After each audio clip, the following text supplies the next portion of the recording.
Yeah, they bought them like a year ago. Okay. All right, so we're going to continue on in chapter 1. We're going to talk about units of measurement. And here we can see volume. The standard unit is the liter, okay? And we have cubic meters and cubic centimeters. So volumes are measured in cubic space, right? So it relates a centimeter cubed is equal to 1 milliliter. So they directly relate. So if you measure out 1 milliliter, that's equal to 1 centimeter cubed of area, okay? That is taking up. So here we see the square is 1 liter, okay? And 1 milliliter of that 1 liter, so there are 1,000 milliliters in an entire liter. So if we take 1 cube out right here, this is 1 centimeter cubed, that's 1 milliliter, and this is a meter cubed, which is 1 liter, okay? So we have, that's kind of the comparison. One of these little blocks, 1,000 of them will fill up that area. Okay, and that's the conversion factor that we would use for, that you're going to use a lot. 1 liter equals 1,000 milliliters. So you're going to need to become very familiar with that one because we're often going to convert from milliliters to liters. And that is because if you're doing a density problem, equals grams per milliliter, and the information for the question is in liters, then you have to calculate it in milliliters, not liters, because otherwise the density would be in grams per liters, but you want it in units of grams per milliliter. So you need to convert your milliliters to your liters, and we're going to look at how to do conversions. We're going to do that here in a little bit, but that's one that you're going to need to be familiar with. I'm not going to give it to you. That's one that you just need to kind of know. We're going to use it so much that you should become very familiar with it anyways, but that's one of those that you need to know. Other things like decimeters or that aren't quite as used often, if you have something like that, I would give you the conversion for that. Okay, but this one you need to know. All right, like I said, density is grams per milliliter. Here you see it's mass per volume, and here they're showing you the units of that are grams per milliliter or grams per centimeter cubed, because centimeters cubed are equal to milliliters. They're the same thing. And that's how you calculate your density of solids and liquids. Density of gases are not calculated in milliliters, they're calculated in liters, because the density of a gas is so small that if you calculate it in milliliters, the number would be ridiculously small. So you have to calculate it in liters to get a more reasonable number. Okay, but for solids and liquids, that's the units we would use for the density in milliliters. Okay, so here's some common densities. Air, you can see as a gas, has a very low density compared to other things, which are not gases. So air has a density of 0.001 grams per milliliter or grams per centimeter cubed. Ethanol has a density of 0.79. Now, note that these are all at 25 degrees Celsius. Density would change at different temperatures. Okay, if you think about the molecules, as you heat something up, they're gaining energy. What's happening to the interactions? Are they weakening or are they becoming stronger as you heat them up? They're weakening.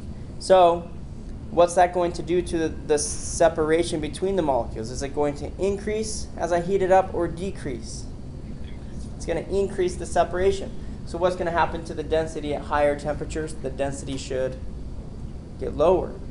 Okay? But as I cool it down, the particles are getting closer and closer and closer, right?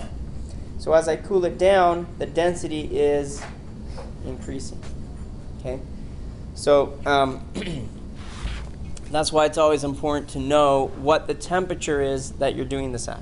What temperature am I carrying out this density experiment so that I can understand it. So at 25 degrees Celsius, water, pure water, would have a density of 1 gram per milliliter. Now that's one that is the density of water. It's kind of an expectation that you understand what that is, because a lot of times they'll give you a question, not necessarily in these chapters, but perhaps in a later chapter, where they want you to calculate the mass of a solution. Okay? And you're using water. And if you want to calculate the mass of that solution and you have water as one of your components, then you need to know, and they say you have this many milliliters of water, well then you can easily convert the volume of that water to mass, because you have, the density to be 1 gram per milliliter. So if you have 100 milliliters of water, that means you have 100 grams of water. It's that easy. Okay, that's why it's an expectation with water that you would understand that.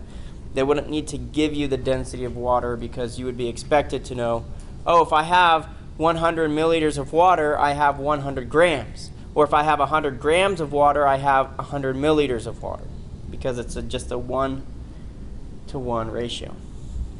All right. Okay, here's some densities of other things. Gold, you can see, is pretty heavy compared to a lot of these other things. Pretty dense. Mercury is pretty dense. So mercury is a liquid at room temperature at 25 degrees Celsius. So if you had a piece of iron and you dropped it into, let's say you had a column, okay, and mercury is on the bottom and water was on top of that, because mercury is more dense than water. The iron would go into, the piece of iron would go into, sink in the water, but it would float on top of the mercury, because that piece of iron is less dense than the mercury. Okay? Okay. Okay, let's look at this example. They already give you the answer. Nice. Okay, a piece of gold with a mass of 301 grams has a volume of 15.6 centimeters cubed. Calculate the density of the gold. And here they're showing you the units in grams per milliliter, but it would actually come out in grams per centimeter cubed, which is the same as grams per milliliter, but the units as they have them here are grams per centimeter cubed. So how would I calculate that? Density equals mass over the volume. My mass is 301 grams divided by my volume of 15.6 centimeters cubed. Okay? So 301 divided by 15, and we're going to get that, 19.3 grams per centimeter cubed, or grams per milliliter. Okay? So essentially there are 3 types of questions I could ask you about density. All right? There's 3 questions I could ask you. I could ask you, let's see here. I could ask you, what is the density? I could ask you, what is the mass? Or I could ask you, what is the volume? If I wanted to calculate the mass, what would mass equal? That's right. I need to bring the volume up. Okay? So what I would need to do is I need to multiply both sides by volume. Volume would cancel over here, and I would be left with mass equals density times the volume. Okay? So essentially, you're moving that volume up here. So to get it off the bottom on one side, I have to multiply it to the other side.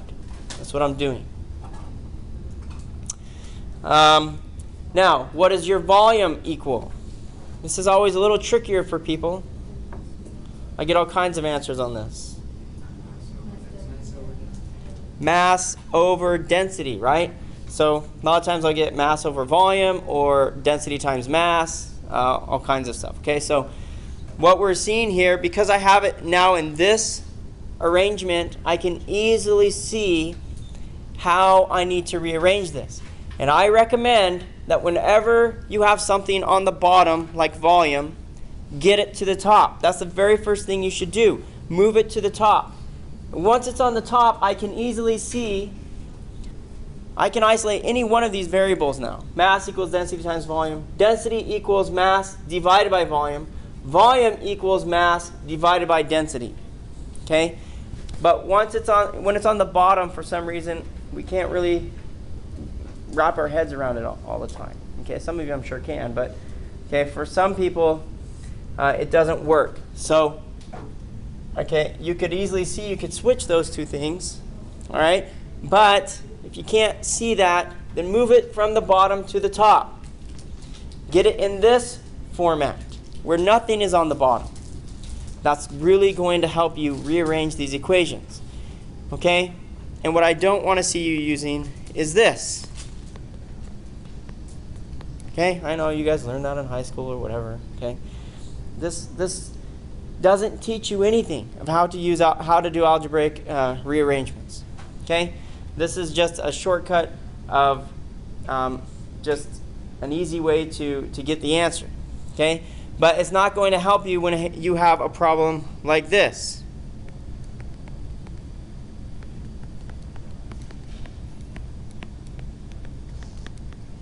And I say, what is T2?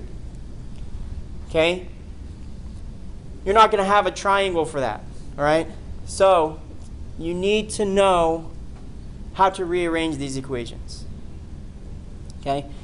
Like I said, move everything from the bottom to the top. Get a new equation. P1 V1 T2 equals P2 V2 T1. Now I can isolate any one of those variables. T2 equals P2 V2 T1 divided by P1 V1. V2 equals P1 V1 T2 divided by P2 T1. Okay? Now that everything's on the top, it's simple. I can isolate anything. Okay? But when it's like this, okay, it's harder to see sometimes. So a lot of you are really good at cross multiplying. That's fine. You can do that. But for those of you that struggle with that, that's my recommendation. Move it from the bottom to the top. Get it up there, and then you'll be able to isolate any one of those things easily. Okay? All right.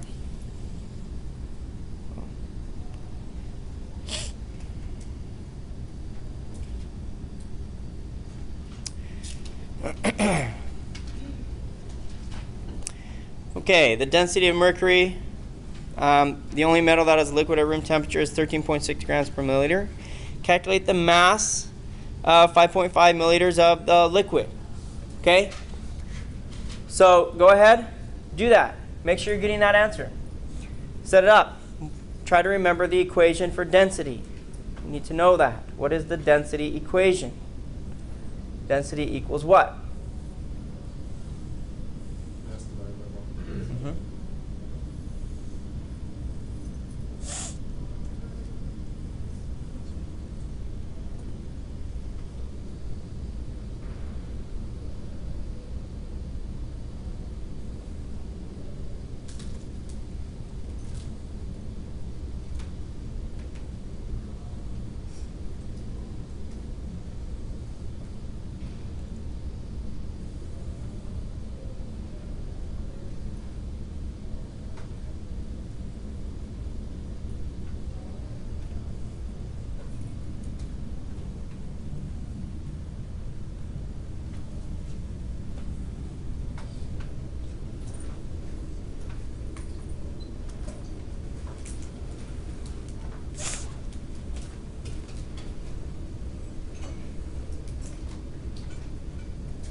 Okay, so this is how you should be setting it up. Mass equals density times the volume. Mass equals your density of 13.6 grams per milliliter times your volume of 5.5 milliliters. Notice my units cancel. The milliliter units cancel. Whenever you have something on the bottom, it cancels with the thing on the top. Okay? So those units cancel. I'm left with the units of grams, which is what I want. Okay? So 13.6 times 5.5 is 74.8 grams. All right.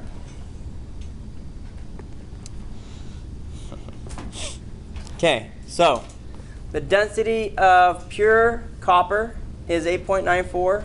What volume does 5 kilograms of copper occupy? Oh, 5 kilograms. What do we need to do about that? We need to convert it to what? We need to convert it to grams from the kilograms. The conversion for grams to kilograms, there are 1,000 grams equals 1 kilogram. Now let me take a minute to talk about conversions. Okay, whenever you're going to convert something, this is the method you need to follow, and if you follow this method, it will work every time, and your conversions will come out correct. Okay, you start with whatever you're given.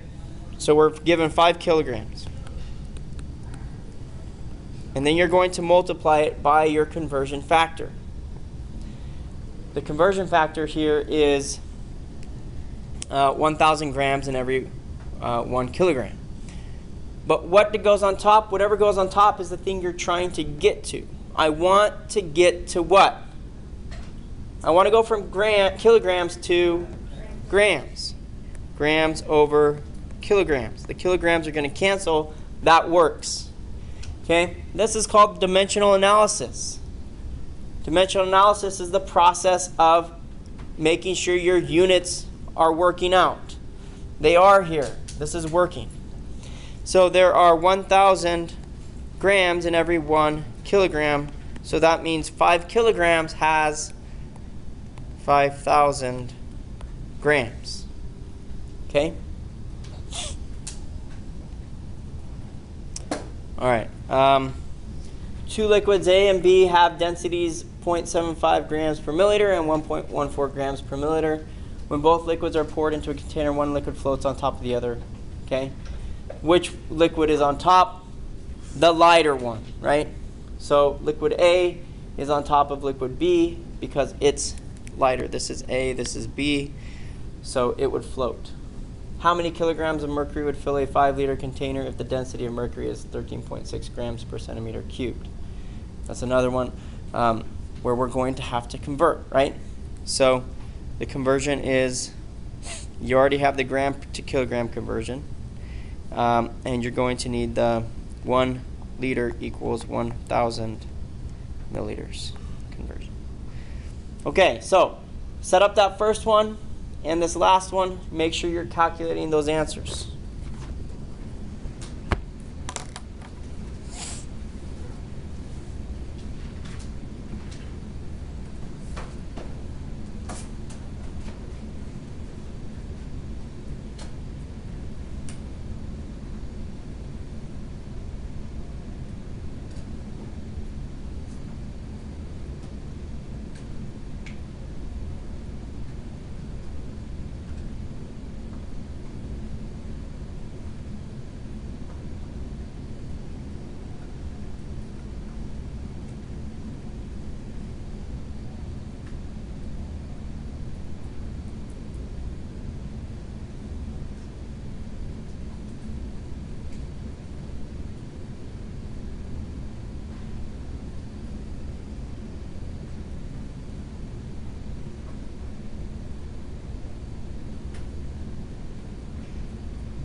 Okay, this is what you guys should be getting. Is that what you guys are getting?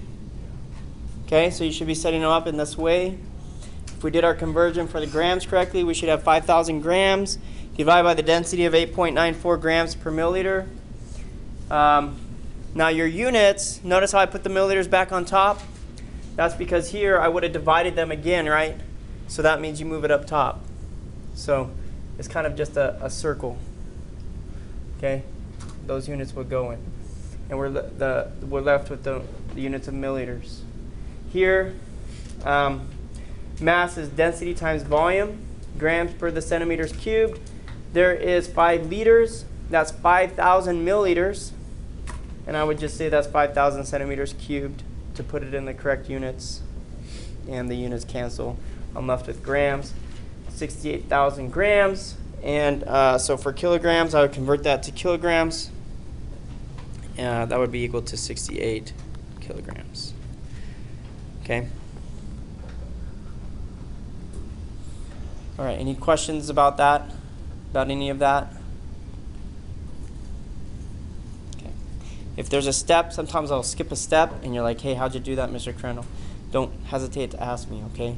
So if you don't know how I got the 5,000 centimeters cubed or the 5,000 grams, just raise your hand and ask me. Okay.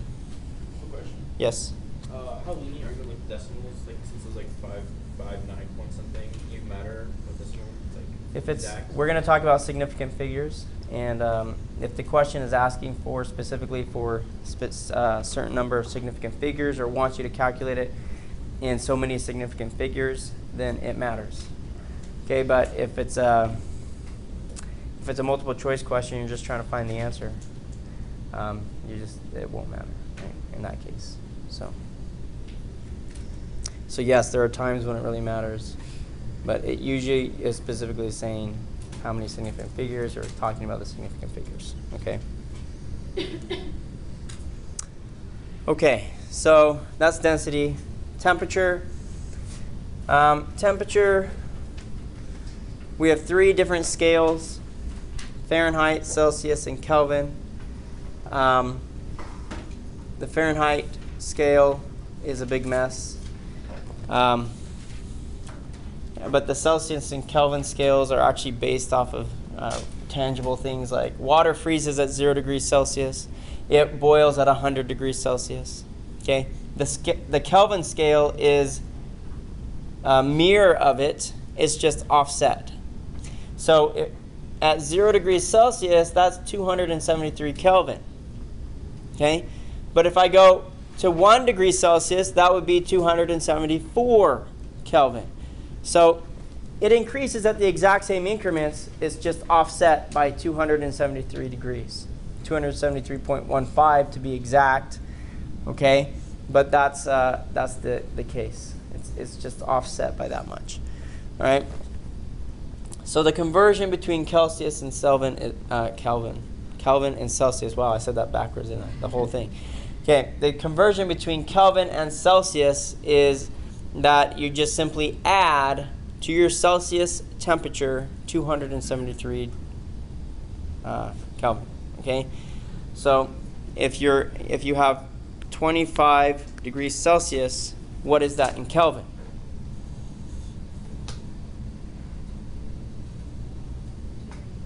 $298 Kelvin. Okay? So you just add 273 to 25. That's your Kelvin temperature. All right? 273.15 if you want to be exact, but 273 is usually enough. All right? Okay, so that's how I'm going to convert with that. The Fahrenheit conversion is much more complicated. There's an equation to do it. We don't really use it a lot. I don't really emphasize it very much because we don't really use it.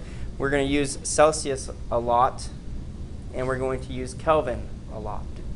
Yes? Kelvin have negative number? Once you reach 0 Kelvin, you've reached the very coldest temperature you could ever reach. Absolute 0. Okay? And so there is no 0 or negative Kelvin temperatures, but there are negative Celsius degree temperatures, which are below 0 degrees Kelvin or Celsius. Okay. So absolute 0 would be negative 273 Celsius.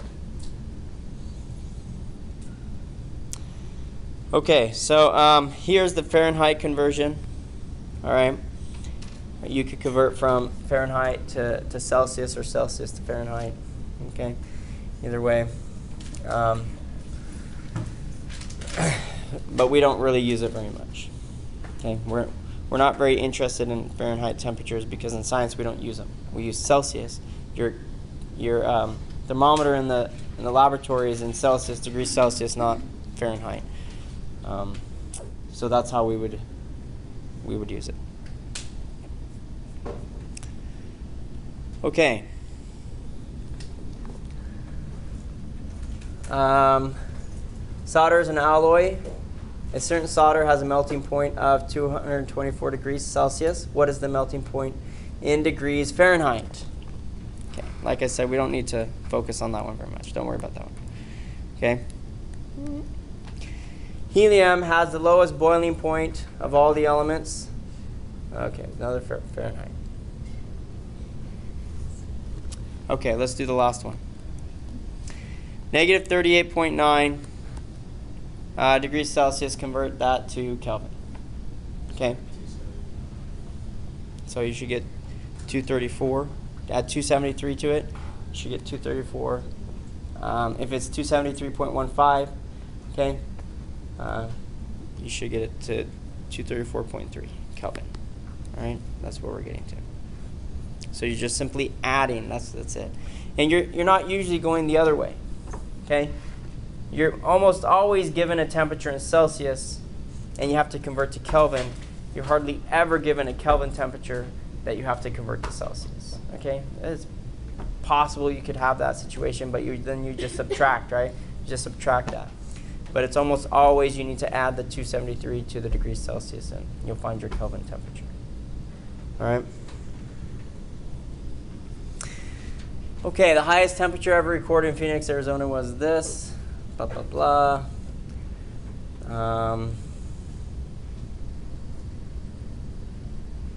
Okay. All right, so scientific notation. Scientific notation is going to be used a lot because we deal with atoms, which are very, very tiny. And to work with atoms in the laboratory, you got to use a lot of them. So if I'm going to measure out a sample of carbon in the laboratory, I'm not going to do it by individual atoms, right? I'm going to do it by something like 6.022 times 10 to the 23rd number of atoms, okay? Because that number right there equals 12 grams of carbon. If I have that many atoms of carbon, I have 12 grams of it.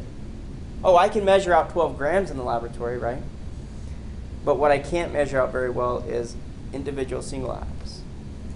So we don't work with individual single atoms. It's impossible. So we work with gigantic numbers. Now look how big that number is. It's probably one of the biggest numbers you've ever seen in your entire life, right? That's what we deal with. See all these numbers on the periodic table here? 14. What does that mean? 14.0067 means what? That's 1 mole. It's the mass of 1 mole. Or it's the mass of 6.022 times 10 to the 23rd atoms. So if I measure 6.022 times 10 to the 23rd atoms of nitrogen, it's going to weigh 14.0067 grams. Okay? Oxygen is going to weigh 15.9994 or 16 grams if I have that many atoms of it.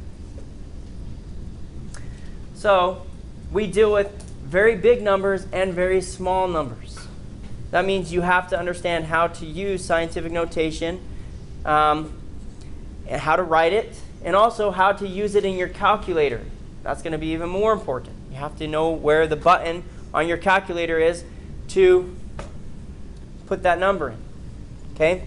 Because you're going to use numbers like that, and you can't enter it like this, right? Is your calculator going to let you do that? Probably not. So you need to be able to do it in scientific notation, and then do the multiplication or addition or subtraction or division or whatever you have to do to it. Okay? All right, the mass of a single carbon atom in grams. That's how much one single atom of carbon weighs. One atom of it has this mass. 1.99 times 10 to the negative 23. Okay? So let's get your calculators. We need to know how to do this. Okay? So take 1.99 times 10 to the negative 23. Okay? And if you don't know how to put that in your calculator, this is how I want you to do it. I want you to use your E button, or in other words, your exponent button, or the 10 to the x button for some of you. Okay? All these calculators have different functions, but most of them have an EE button or an exponent button. Okay? I want you to know how to use that button, because some of you tried to use 10 to the caret, and it doesn't work. Okay? It would work if you did it absolutely correctly with all the parentheses in their correct place and everything. Then it would work.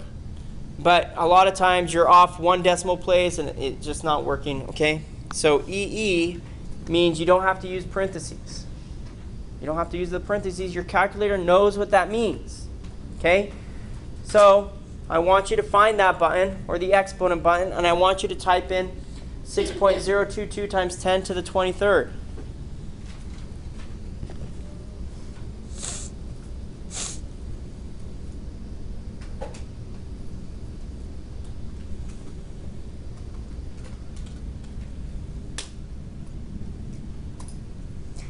Then I want you to type in times, I want you to multiply that number by 1.99 times 10 to the negative 23. And if you're struggling, if you're having trouble, let me come over and help you. Okay, raise your hand so I can come help you.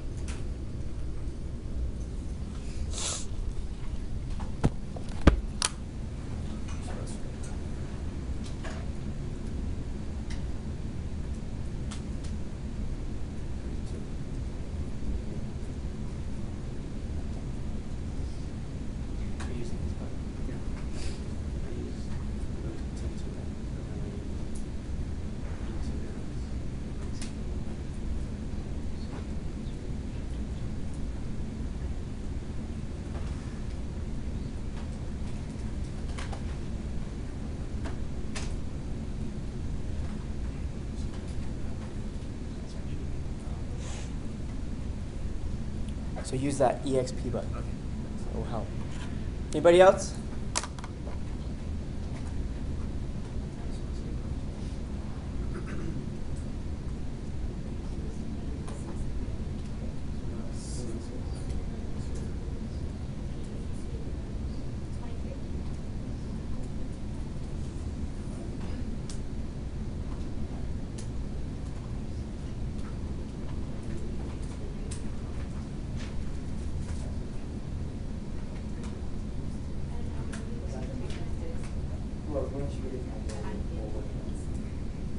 matter if we're in radians or degrees?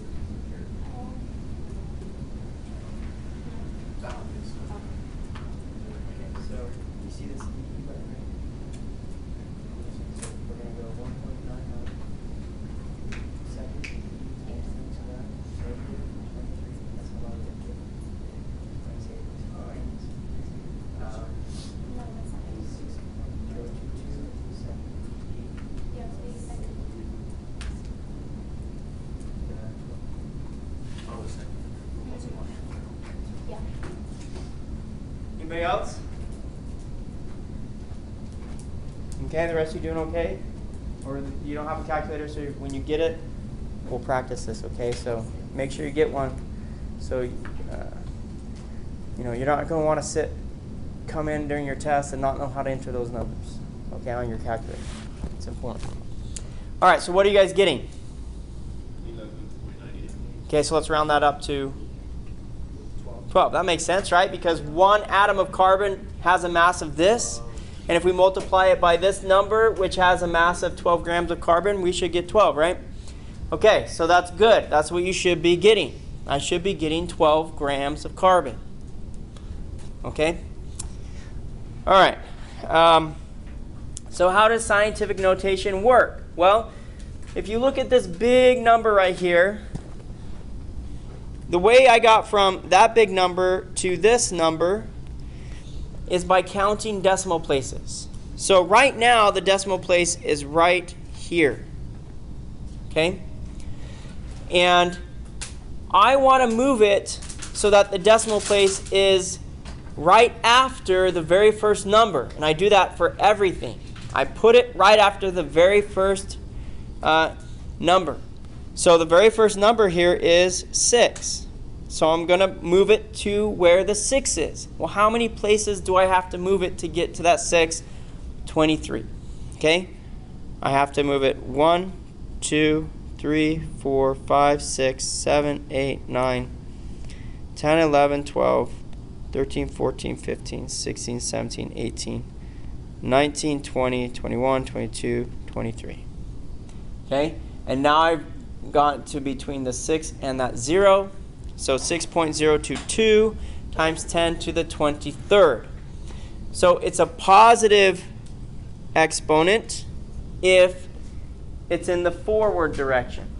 But if the decimal is moving backwards, like this for a small number, then I have to put it as a negative to indicate it's going backwards. Okay? So once again, I'm going to move the decimal right after the 1, which is the first number. Okay, and I get 1.99 here. So how many decimals did I have to move it? 23, right? So I'm going to move it in the reverse direction, 23 decimal places, and I'll get 1.99 times 10 to the negative 23. So if you ever have a negative integer, a negative exponent, that means it's a small number, right? It's a number less than 1. If it's a positive exponent, that means it's a number greater than 1 because it's going bigger, and here it's going smaller. Okay?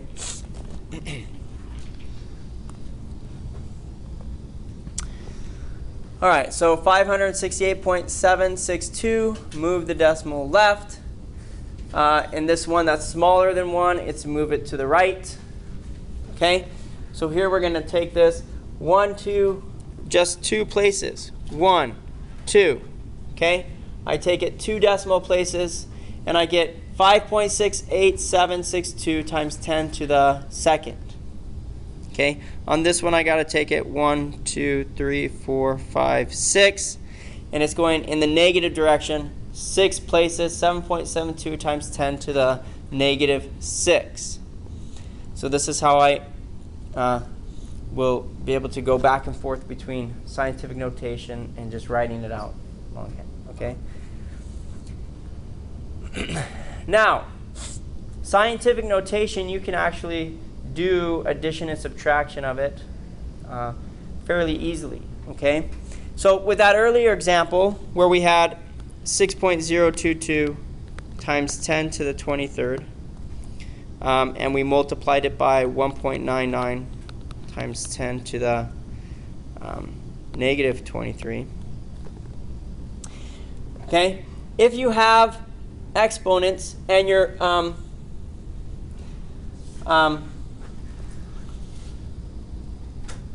okay, so here with addition and subtraction, oh, we're not in multiplication yet. We'll get to that. Okay, I'm sorry, I should have waited.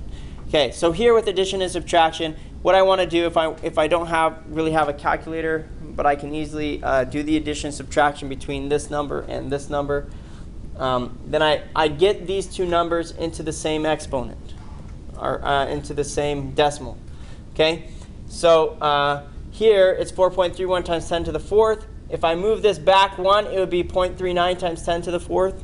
Okay, so I moved it one more decimal place so that the exponents are the same, and then I can easily add those two numbers, 4.31 plus 0.39, and then I get 4.7 times 10 to the fourth. Okay, so they're in the same exponent there, so I could do that. So if you're going to add or subtract exponents, or numbers with exponents, then that's how you would do it. You would get them into the same number of exponents and then add or subtract them. Oh, carry over. Okay, multiplication. So with multiplication, you can do the multiplication of the numbers and then just add the exponents. Okay, add the exponents. So here, in this example, we have 4 times 7, and then we have negative 5 plus 3. We just add the exponents. So in our earlier example, 6.022 times 10 to the 23rd times 1.99 times 10 to the negative 23. These actually cancel, right? And then it's really just 6.022 times 1.99. Because if you add negative 23 to 23, that's all that's left. And you would get 11.99, etc. Okay? The answer that you got. Because that's all they did. They just canceled. Okay? So here, that's what this is doing. So negative 5 plus 3 gives me a negative 2. And 4 times 7 is 28. So that leaves me with, if I move the decimal from here to here in the forward direction, it's going to make it less negative. It's going to make it a negative 1. 2.8 times 10 negative 1. Or you can leave it as 28 times 10 negative 2. Yes? For that example, the 23, and then you add it to negative 23 is 0. So you cancel 10 too? So you Yes, the whole 10 because is 10 to the 0 will be gone. Here we go. Does the 10 ever change with the exponent? No, you leave it as 10. You would leave it as 10 and put the exponent back on it. Yes? Yep.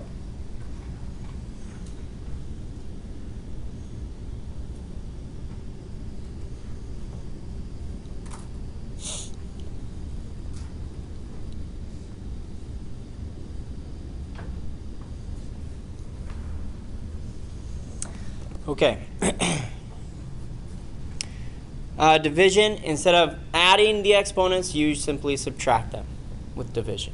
Okay? So 8.5 times 10 to the 4th divided by 5 times 10 to the 9th. 4 minus 9 gives me negative 5. So that exponent becomes a negative 5.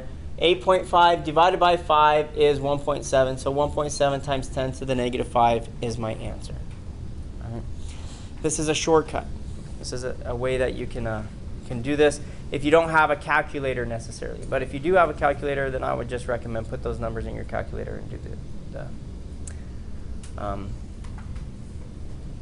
the addition and subtraction or multiplication and division in the calculator. Okay? All right. Rounding numbers. Okay, so rounding, hopefully you guys are familiar with this. If the number, so let's say I want you to round to 1 decimal place. Okay? So then you're going to look at this 3. Well, what comes after it? The 4. Does the 4 cause the 3 to round up or down? Well, it's less than 5, so not down, I mean, but remain the same. It remains the same. 24.3, and I cut everything else off. Okay? Now, if I asked you to round to that 4, to 2 decimal places, that would be different, right? Because then I would look at the 9. How does the 9 affect the 4? Well, it's 5 or greater, so it would cause it to round up to 24.35, right? Okay? So I would cut that off. This would become 24.35 in that case. All right. Here we're going to round to this 3 right here is affected by the 5. It's a 5 or greater than a 5, so it's going to cause that 3 to round up. So it's going to become 24.4. Okay, and that's how we would round. Now, when you're doing a big, long calculation, the best way to do that is if you're doing it in different steps, don't round in the middle of the calculation. Carry all those numbers over as much as you can, okay? As if you had just done the calculation all in one step, okay? Because when you start rounding, then your final answer starts to become, every time you round, it changes your final answer by so much. And sometimes it doesn't matter, but sometimes it actually can change it quite a bit, okay? So your final answer, sure, go ahead and round that. But when you're doing a calculation with a bunch of steps, don't round in the middle. Carry all those numbers over. Carry them all over, or just put it all into one step in your calculator. A lot of your calculators can do that. If your calculator can't do that, then just try to carry all those numbers over so that it maintains the integrity of the final answer. Okay?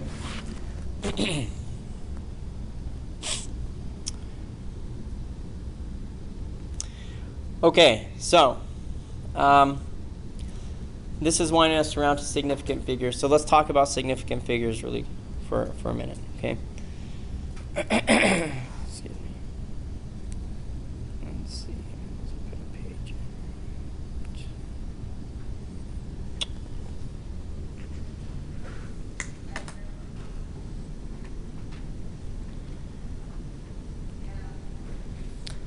Okay, so significant figures are the numbers that indicate to the person reading your data, okay, what the accuracy or the precision within the instruments that you use to collect that data.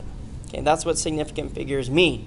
So you're reading a research paper, and it has all this data in it, and they use a certain instrument to get that data, and they're going to give you so many decimal places because their instrument could measure to that much precision or accuracy within it. Okay, so how does that relate to us? Well, when we're doing calculations from data like this, okay, the periodic table, this one is set up to give us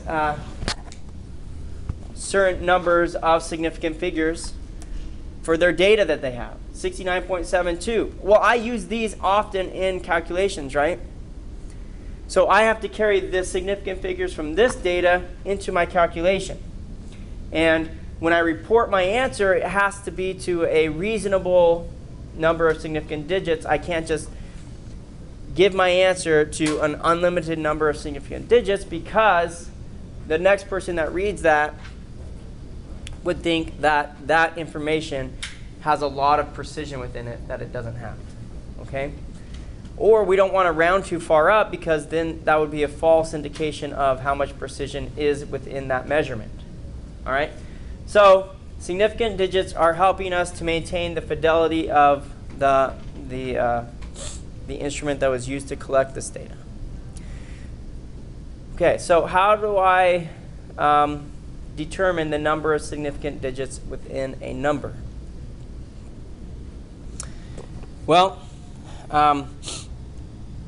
the first thing I have to do is understand that anytime I see a number other than 0, it is significant.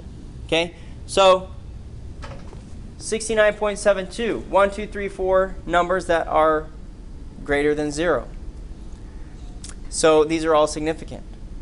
1, 2, 3, 4 significant digits in this number. Okay? If I have a number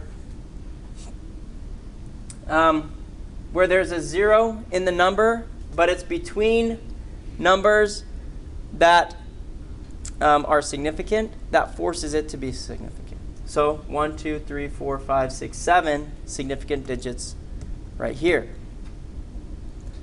Okay? And I'll just tell you everything on here. They wouldn't put it on here if it wasn't a significant digit. Okay?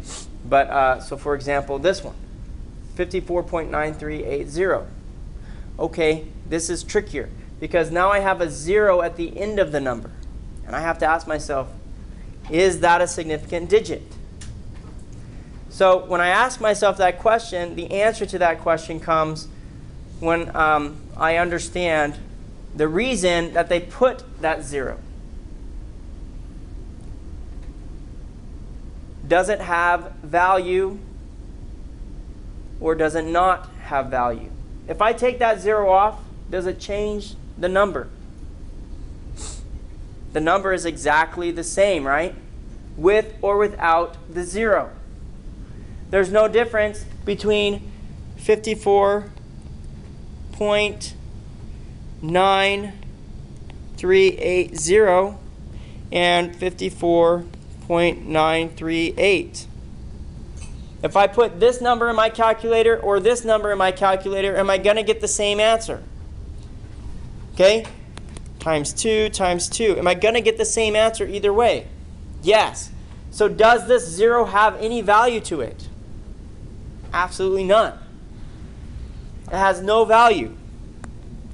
No value. So why would I write a number that has no value?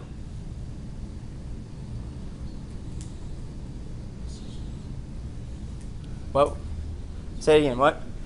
Precision. Precision. To show the precision of the instrument that I used to collect this data. This is telling me I used an instrument that measures all the way to there. This is telling me I would use an instrument that measures only to here.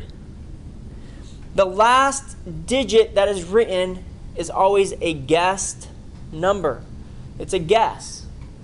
This number would have been guessed. So whenever you're measuring, so let's say I have a ruler here, okay? And it has a certain amount of precision in the measuring device, okay?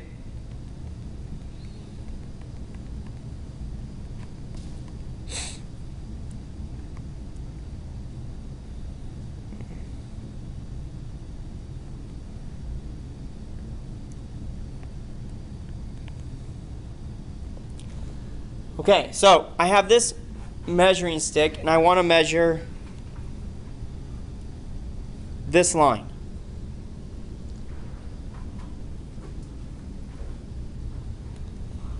What is the answer of the measurement of this line? What would I say is the measurement of it?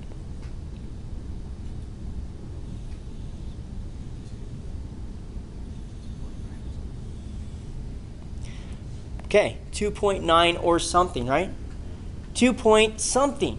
2.8, 2.9, somewhere there. See, it's a guessed number.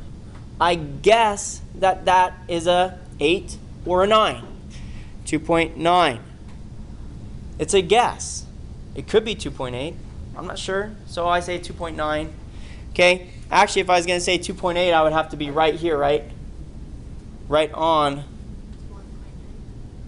Oh, thank you. No, 2.9, right? 2.1, 2, 3, 2.9. It's only 1 and something inches.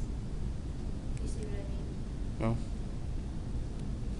This would be 1 inch. Line doesn't start at 0. Oh. Oh, you guys are sharp. Okay. There we go. Watch out. Watch out for you guys. Okay. There we go. Thank you. Good observation. Okay. 2.9. Okay. That's my guessed number because it's going right here. Okay. Now, if I was going to actually, I would say something like maybe like 9, 0 or 9, 5. Okay. Because I can say with pretty certain accuracy it's above 8. Okay. Or I could have said 2.85 or 2. But I can't say for sure. It has to be the guessed digit. Okay. Now, if I change the increments here to 1 to 1, let's see. Actually, let's do this.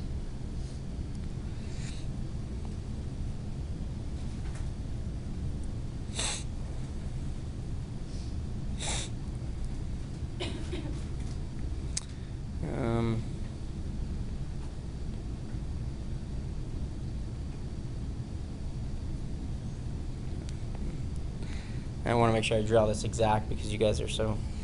1, 2, 3, 4, 5.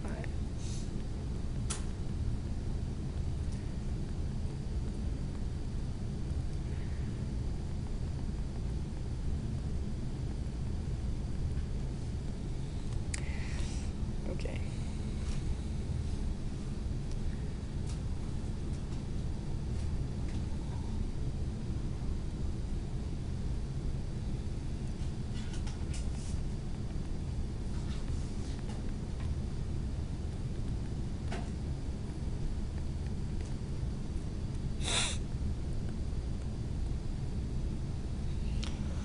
Okay, so now if I'm measuring my line, okay, let's just go here. Okay, now if I'm measuring my line, I can measure with more precision. So I should have more decimal places, right? I have more decimal places on this measuring device than I would on this one. So I can measure to a further decimal place. Okay? So here we're going to say 0.4. And if you think it's falling right there, then you need to say 0.420. But if you think it falls right off of this point, you need to say, if you think it's less, 0.18 or 19, 0.419 or 0.418. Or 0.421. Okay, you have to guess what that last digit is. You have to guess what it is. And that would be how the indication of the significant digits within that measuring device that I'm using. Okay? Okay, so that's why this 0 is there. Because they used an instrument where it fell right on the line. And they said it's 0 because they guessed it to be 0. They could have said 0.3989 or 0.3.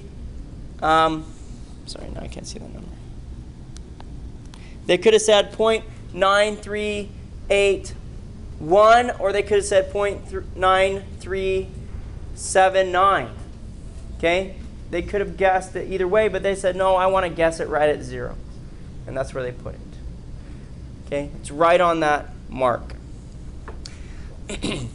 So that is a significant digit because it has what? No value to it. So because it has no value, it is what? Significant. Okay, well, let's look at a number that does have value.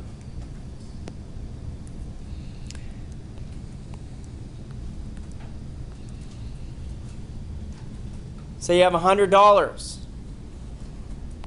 Look at these zeros. Do they have value to them? Yeah. Yes. Mm-hmm. Yeah, you guys are thinking, yeah, $100, that has value, right? If I deposit $100 and they put 1 in my account because, hey, that's not, that's just one significant digit, $1, right? No, those have value to them. These are valuable zeros. They are placeholders. They maintain the value of the number. They maintain the value of the number. So why do I write these zeros? Not to show significance. Why do I write them? To maintain the value. So, value. They have value. Are they significant? No. They are not significant. Those are not significant zeros. They are only maintaining the value of the number. So what type of instrument was used there? 0, 100, 200. Oh, no. Let's do it like this. 500, 1,000. Okay? And my line falls right to here. I'm guessing it's at what? 100. So it's 100. It doesn't have any, those last zeros don't have value. They're just maintaining, they do have value. They don't have any significance because they're just maintaining the value of the number. Okay? They are not significant. They're just maintaining the value. So, how many significant digits are in this number? There is one significant digit. There is only one significant digit in that number. So, when you look at a number and you're asking yourself if there are how many significant digits there are in that number, you have to ask yourself, are the zeros significant or not? Because every other number will be. If it is a sandwiched zero, it is significant. Okay? If it is a zero that is placed there with no value, it is significant. If it is a zero placed there with value, it is not significant. Okay? So,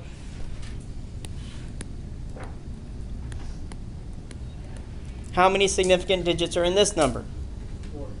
4. These are not significant digits. They are valuable because they maintain the value of the number, but they do not represent the measuring device used. Okay? They're not significant.